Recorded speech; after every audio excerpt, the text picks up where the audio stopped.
The views and opinions expressed on any program are those of the producers and/or the persons appearing on the program and do not necessarily reflect the views and opinions of FRC Media, Bristol Community College, or the City of Fall River.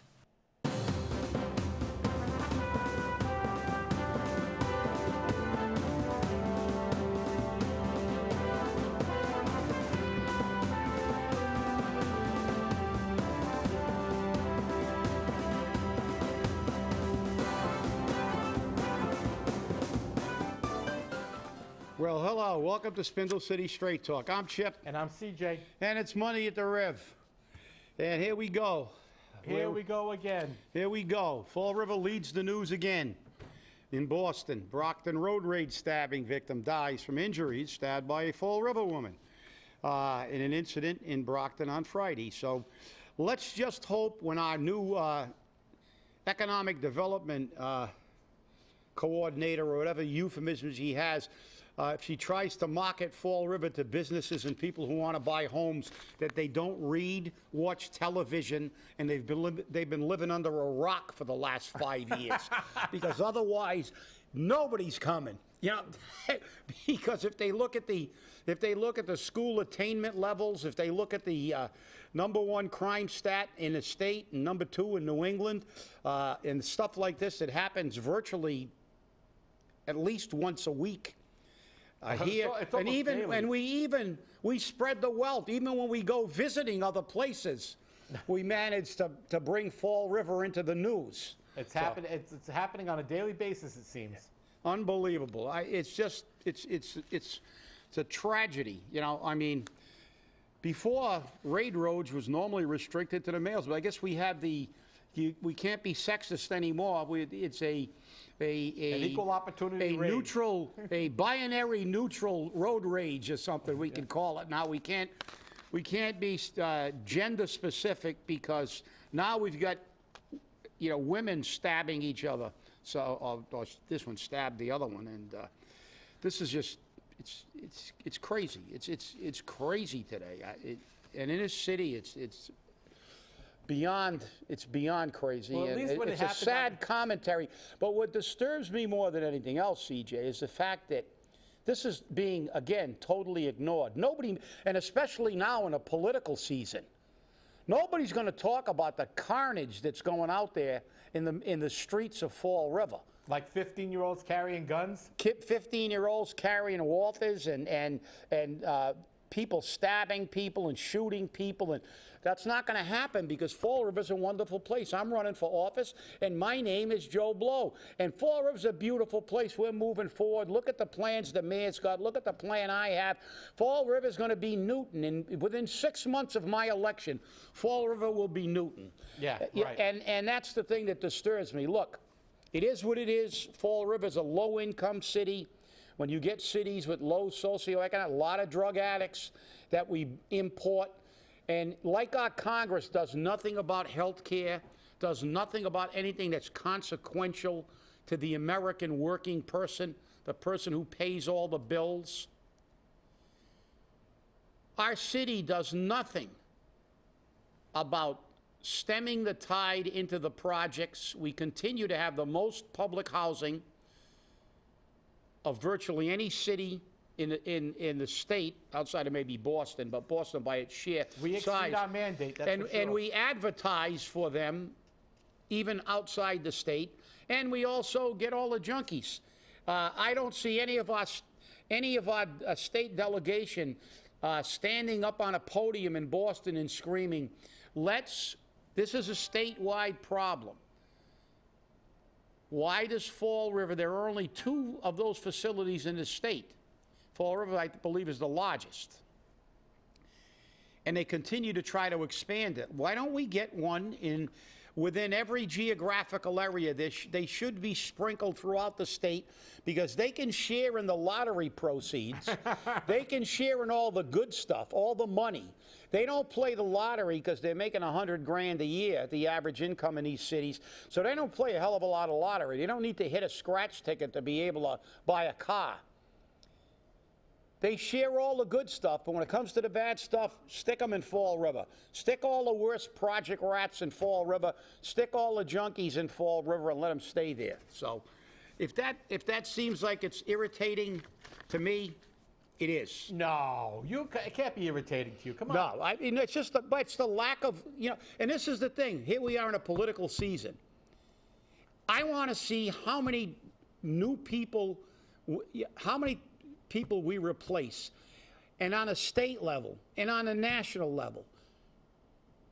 I see Elizabeth Warren running around making all kinds of plans for everything, but I haven't seen her yet demand, and they said it during that debate, all we do is talk about this. That's right. For the last 40 years, all you've ever done is talk about it. The drug problem's gone from the 70s, the late 60s, early 70s. It's gotten worse. The pharmaceutical industries are totally out of control. We've had a couple of hearings, and you know what's gotten done? Absolutely nothing. And if we don't drain these swamps, it's only going to get worse. Did you see the story on NBC about the German healthcare system? Oh, yeah, they're taking it directly out of their paychecks now. 7.5%. Yep. And the employer has to match it with 7.5%. That's like Social Security. Yeah. That's like a Social Security payment. And they get health care. Everybody gets health care. Well, that would, that's... And the government controls the cost of health care and drugs. Yeah, but that would be terrible. Because, everybody wouldn't make money. The pharmaceutical, the government would, for one, if there's one thing, and believe me, I'm a small government guy, but healthcare should not be a profit-making business. Your health should not depend on a company who doesn't care about you or anybody else. All they care about is a profit and their bottom line. And this is what's wrong with the United States healthcare system. And Germany is, they're very good at engineering cars, and they're very good at their system of technical training. Their apprenticeship program was one of the first in the world and is the best in the world. How to train people to get jobs. They don't send everybody to college. And, wow, does that make some sense? You're paying Social Security, and that 7.5% is fair because it's based on your income. So the lower your income, the less you pay in. And everybody gets health care, and the government stops all the paperwork and all the abuses because obviously it's in their best interest. And it's kind of a public-private partnership, which I'm not in favor of most of the time. But in this particular scenario, but then again, remember, the United States never copies anything that works. Of course it's like not. the city of Fall River. We don't get anything that works. We get all the stuff that doesn't work.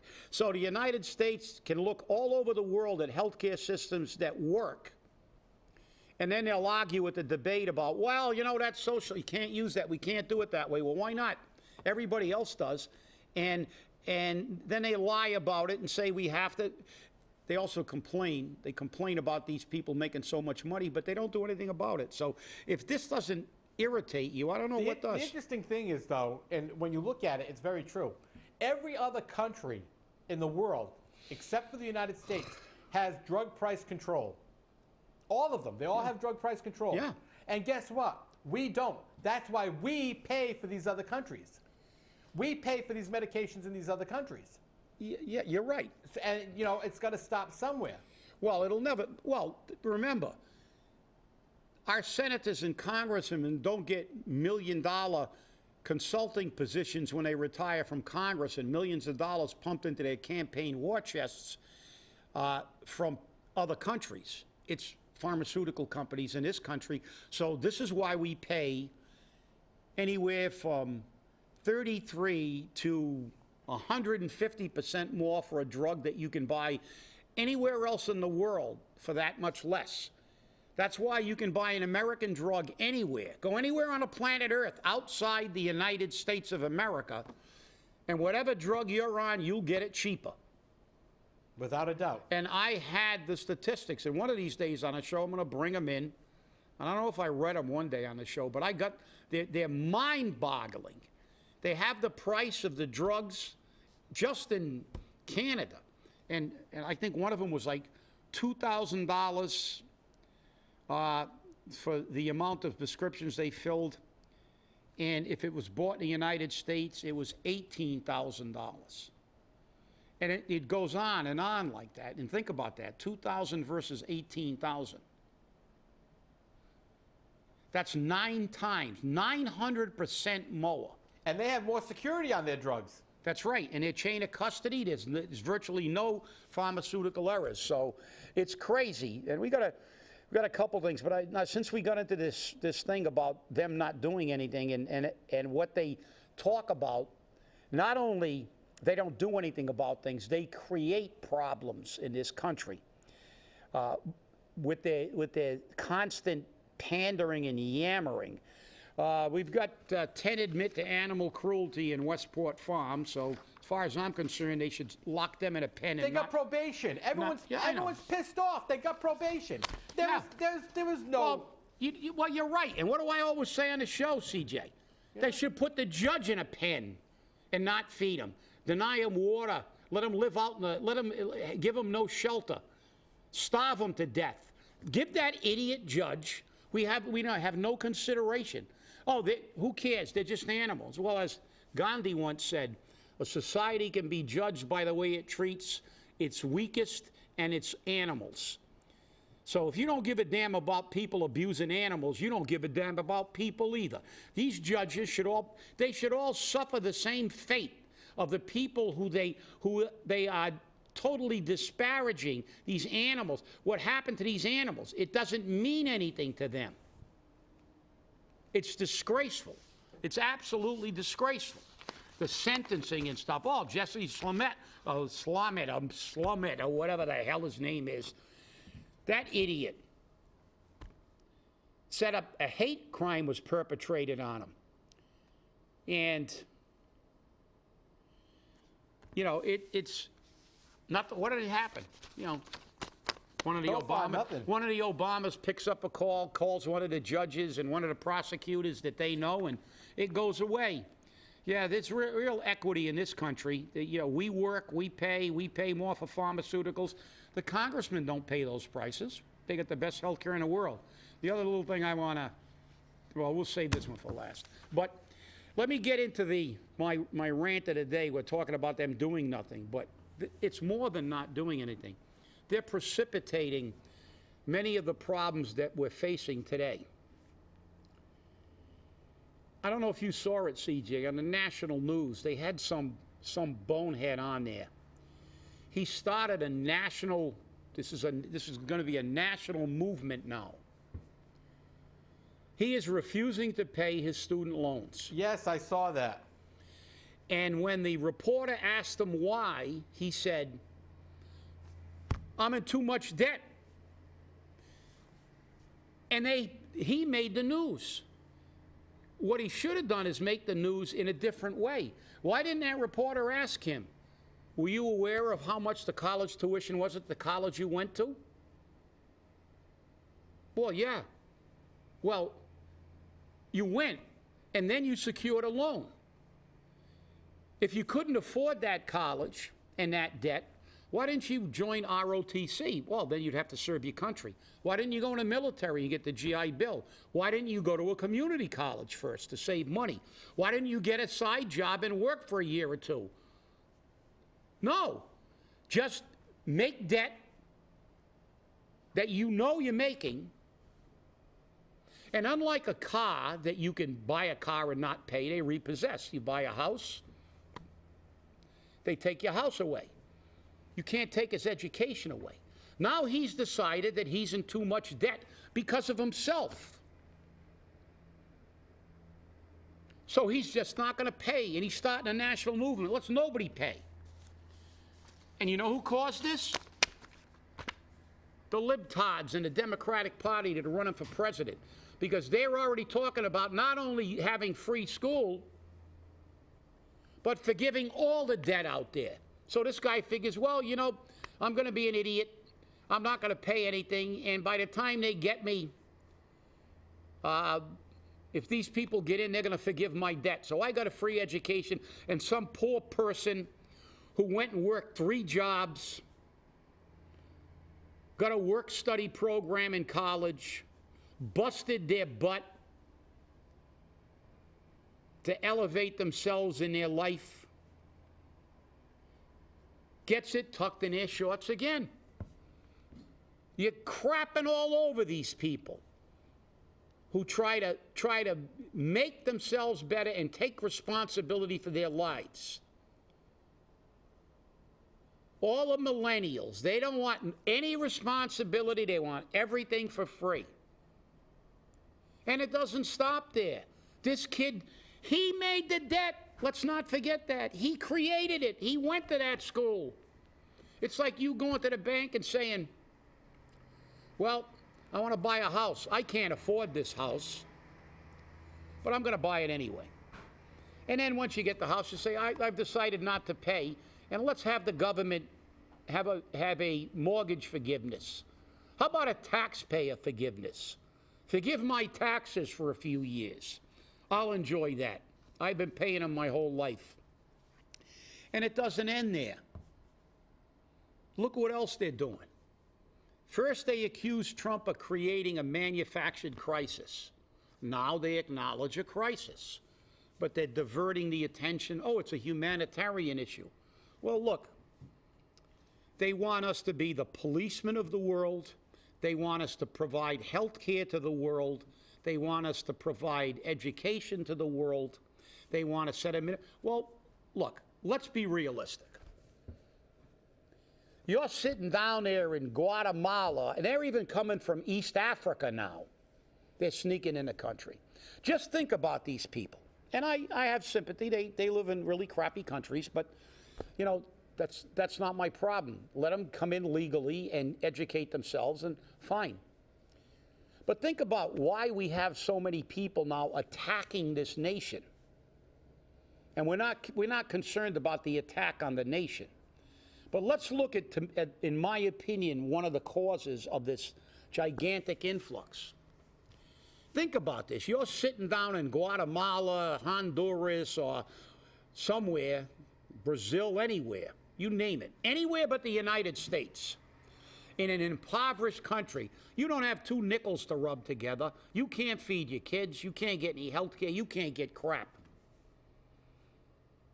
And then somebody tells you, "Ooh, look, let's go down to the store and look what they got on TV. They got these people in the United States. They're going to pay us $15 an hour minimum. You can't make $15 a month.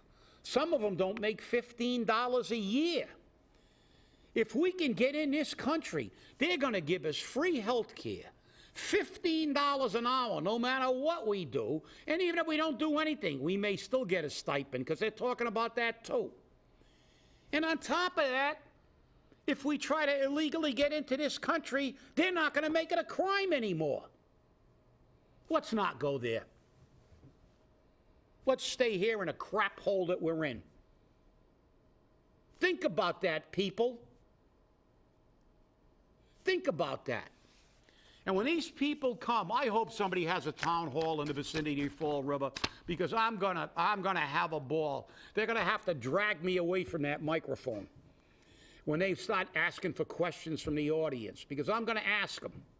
How do you expect to stop the influx of people when you're on there telling them you're going to give them everything for free, and you don't give a damn about fixing the cost of pharmaceuticals? You don't give a damn about taking care of the taxpayer. You'll just waste money and give everybody in the planet something. Then you want us to be the policemen. You let our Americans go over and die in foreign countries because we got to police every country on the planet. Then we're going to give everybody free health care when I got to pay 900% more for my medications than I would if I lived anywhere else. And you haven't done a damn thing in the last 40 years to help me, the taxpayer, person who worked his entire life. I was never on welfare. My father, my mother, my grandparents who came here from a foreign country were never on welfare. They got the crappiest jobs, and they were taught to work. Work. You want to go to school? Work 2 jobs. You want a car? Work another job. Work 3 jobs. And we have people in this country that are doing this every day, doing it the right way, checking all the boxes, doing it the way you're supposed to do it, taking responsibility, earning your way. I don't have a problem with giving people a helping hand, but I got a big problem with handouts. So that's my rant.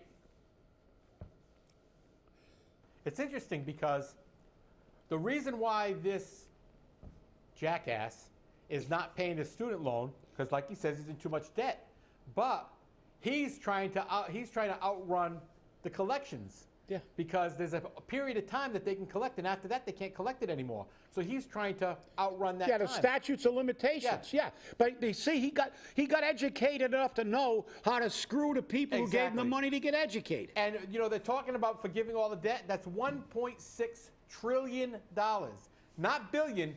Trillion. They're going to get them from all the illegals that are housed down there. That are worried about if they got a Sealy Posturepedic or not.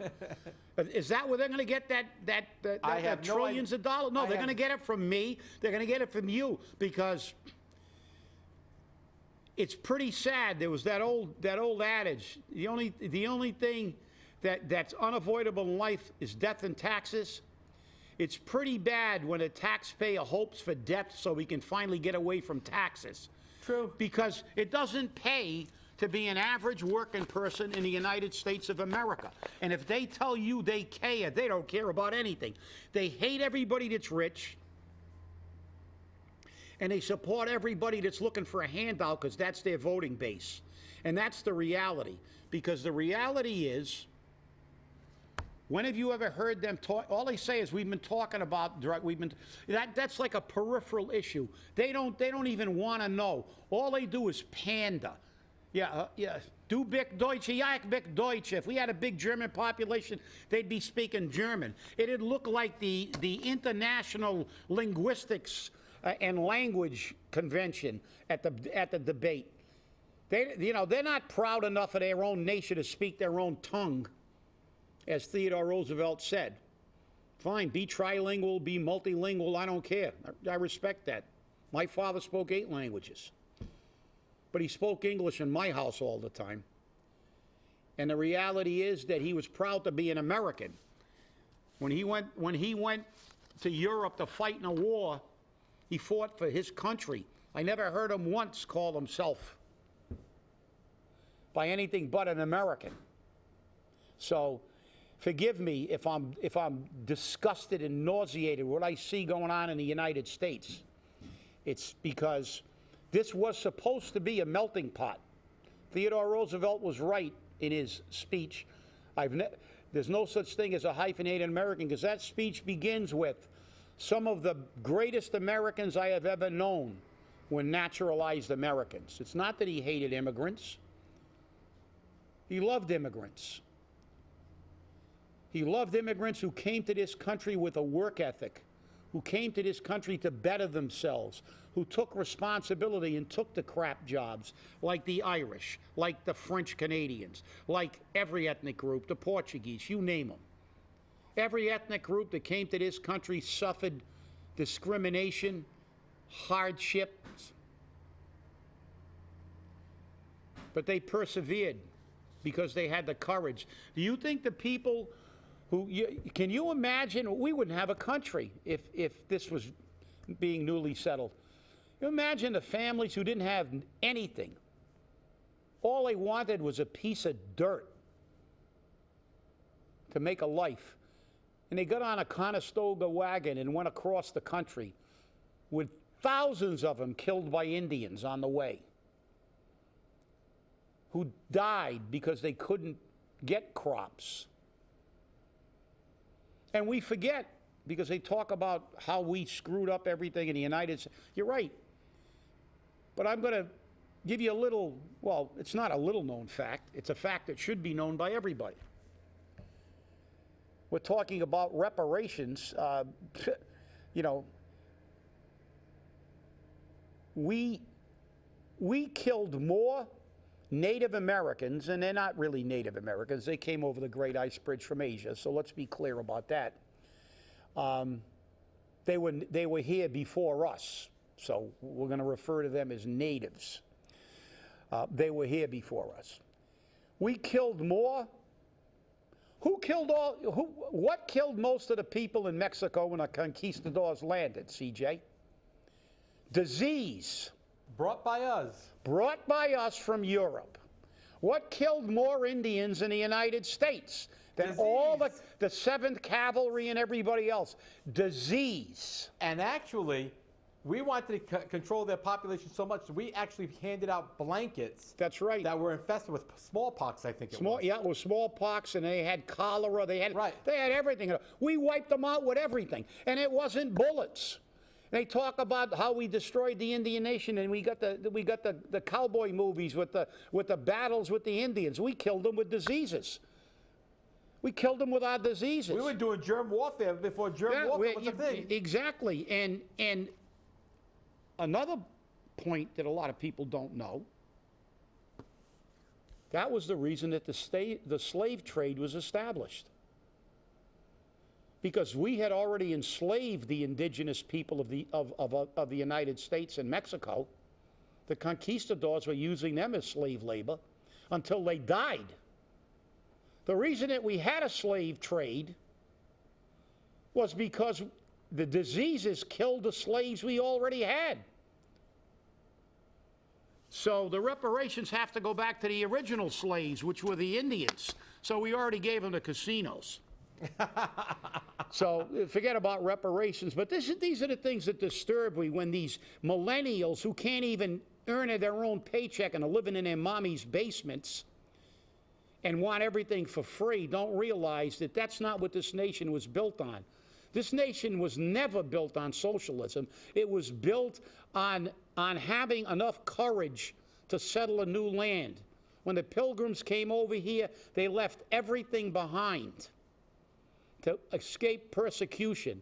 They suffered the hardships of winters. They had to learn how to grow crops. They had to watch people die. But they persevered and created a great nation. And now this nation is rotting from within. It's kind of sad. It really is. It is. This is like the Roman Empire, decaying from within. China doesn't have to worry. We're going to kill ourselves with all this stuff. And as I said, at the next debate, let's see how many more freebies they can give away looking to get elected. Without a way of paying for it. Without a way of paying for it. They don't care. That's the key. So you spoke about casinos. You know, the Tiverton casino's having some problems. Yeah. Oh, yeah. With what? Tell us. There's incidents going on. You know, fights and drunk driving and all kinds of incidents. And I wonder where they're coming from. And what city do they border on? They're bordering right on the number one city in crime in Massachusetts. Yep. But before we wrap up, I'm looking at the clock up there. Fall River's Vietnam Memorial groundbreaking set for tomorrow. So if you... And every politician in the state's coming. That's right. They'll all be there. You know, it will begin at 3 p.m. at Veterans Memorial Bicentennial Park. So... I only have one problem with that. I'm not against it because it's Vietnam or anything. I'm against it because Fall River's paying for it, but the state is classifying it as a regional monument. Well, of course, it's got to be regional. Everything that is good can't be Fall River. CJ. I know. Didn't we just say that at the top of the show? That's right. If it was like if it was the memorial to junkies who have committed crimes or came to this country illegally, that'd be the Fall River. It would be the Fall River Memorial. Now, we can regionalize this because we can't give Fall River credit for this, but we can't regionalize drug treatment centers, can we? No, we can't. Think about that, and we'll see you on Wednesday. So if this didn't get you angry, I don't know what will. Have a great day. See you Wednesday. Thanks for watching.